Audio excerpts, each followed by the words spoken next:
यदि आप चाहते हैं माता लक्ष्मी की असीम कृपा, भोलेनाथ प्रभु कृपा और प्रभु श्री हरि कृपा, तो कल का दिन आपको किसी भी अवस्था में स्किप नहीं करना है, क्योंकि कल मेरे बताए हुए छोटे छोटे उपायों कर करके आप माता लक्ष्मी, प्रभु श्री हरि, भोलेनाथ की कृपा प्राप्त कर सकते हैं। हर हर महादेव एवरीवन, जय सिया राम मित्रों।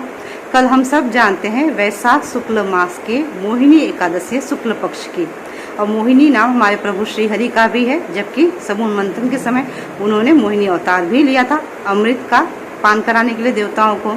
तो कल सोमवार का दिन भी बन रहा है संयोगवश, और कल सिद्ध लक्ष्मी माता का प्राकट्य दिवस भी है। जी हाँ, सिद्ध लक्ष्मी दो शब्दों से बना है, हम सब जानते हैं, सिद्धि और लक्ष्मी। सिद्धि का अर्थ होता है सफलता और लक्ष्मी का अर्थ होता है धन संपदा। तो ऐसे में आपको कल के दिन प्रभु श्री हरि माता लक्ष्मी का पंचामृत से अभिषेक अवश्य करना है।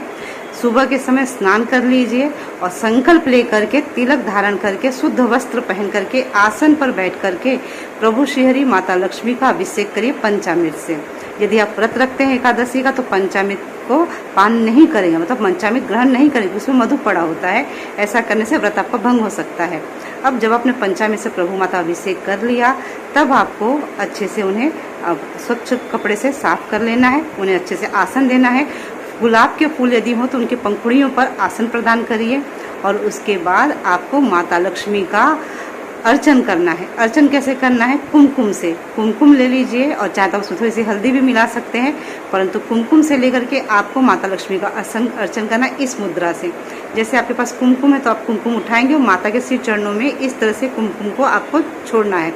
ये मुद्रा याद रखिए, माता लक्ष्मी के आराधना के लिए, माता के अर्चन के लिए यूज होती है। आप किसी भी तरह से माता के ऊपर ऐसे नहीं चढ़ा सकते हैं, इसी मुद्रा से आपको माता के ऊपर अर्पित करना है।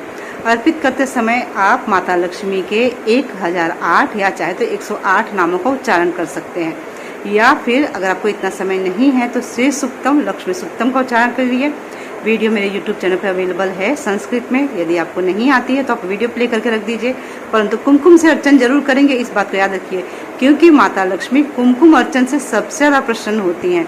यदि आप कभी कोल्हापुर महालक्ष्मी टेम्पल गए हैं तो वहाँ पर आपने देखा होगा माता का जो अर्चन होता है कुमकुम से ही होता है। हर जगह माता भगवती का अर्चन कुमकुम से किया जाता है। तो इस उपाय को अवश्य करो। बाद में जो कुमकुम बच रहा है ना, उसे आप किसी अपने डब्बे में भर करके रख लो। जब भी किसी जरूरी काम से परिवार के कोई भी सदस्य कहीं जा रहे हैं, उसी कुमकुम का तिलक करके जाएं, आपको सफलता अवश्य मिलेगी माता लक्ष्मी कृपा से। कल इस उपाय को करिए, और माता को गाय के देसी घी का भोग और साथ ही मधु का भोग अवश्य लगाएं, और प्रभु श्री हरि को फलों का भोग लगाएं, और साथ ही भोले बाबा का समय मिलने पर अभिषेक जरूर करें।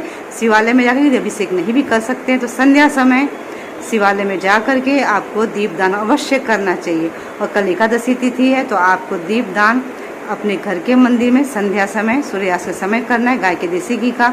साथ ही अपने मुख्य द्वार पर करिए, पितरों के निमित्त भी सूर्यास्त के समय ही करना है, या तो सूर्यास्त के 15-20 मिनट पहले कर लीजिए, परंतु सूर्यास्त के बाद नहीं किया जाता है, सूर्यास्त से पहले ही करना है आपको। उस समय दीपदान करिए, और साथ ही एक दीपदान आपको तुलसी माता के नीचे अवश्य करना है। बस ये 3 जगह दीपदान करके देखिए, माता लक्ष्मी की असीम कृपा प्राप्त होगी। इसी प्रकार की वीडियोस प्राप्त करने के लिए आप हमारे से जुड़े रहें, हमारे चैनल से वीडियो आगे शेयर कर सकते हैं। कोई भी प्रश्न आते हैं आपके मन में ना, कोई भी शंका है तो मैं हूँ, मुझसे आप पूछ सकते हैं। और अगर आपके जीवन में बहुत सारी समस्याएं चल रही हैं, आप उन समस्याओं का समाधान चाहते हैं, तब उसके लिए आप अपनी अपॉइंटमेंट बुक कर सकते हैं, या फिर आप चाहते हैं नवग्रह की शांति या किसी प्रकार का अनुष्ठान कराना चाहते हैं, एकादशी का अनुष्ठान कराना चाहते हैं, तो उसके लिए आप हमसे संपर्क कर सकते हैं। हमारे कार्यालय में सभी आचार्य, आपको विद्वान आचार्य उपलब्ध होंगे।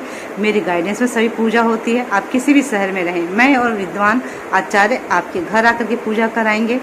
एक बात और, यदि आपके पास इतना भी समय नहीं है कि आप माता लक्ष्मी का अर्चन कर सकें, या फिर आपके पास समय नहीं है कि आप श्री सुक्तम, लक्ष्मी सुक्तम का पाठ सुन सकें, तो आपको माता लक्ष्मी का संध्या समय उनके पुत्रों का आवाहन जरूर करना चाहिए। उनके पुत्रों को याद कर लेंगे ना, माता दौड़ी दौड़ी आ जाती हैं आपके घर में।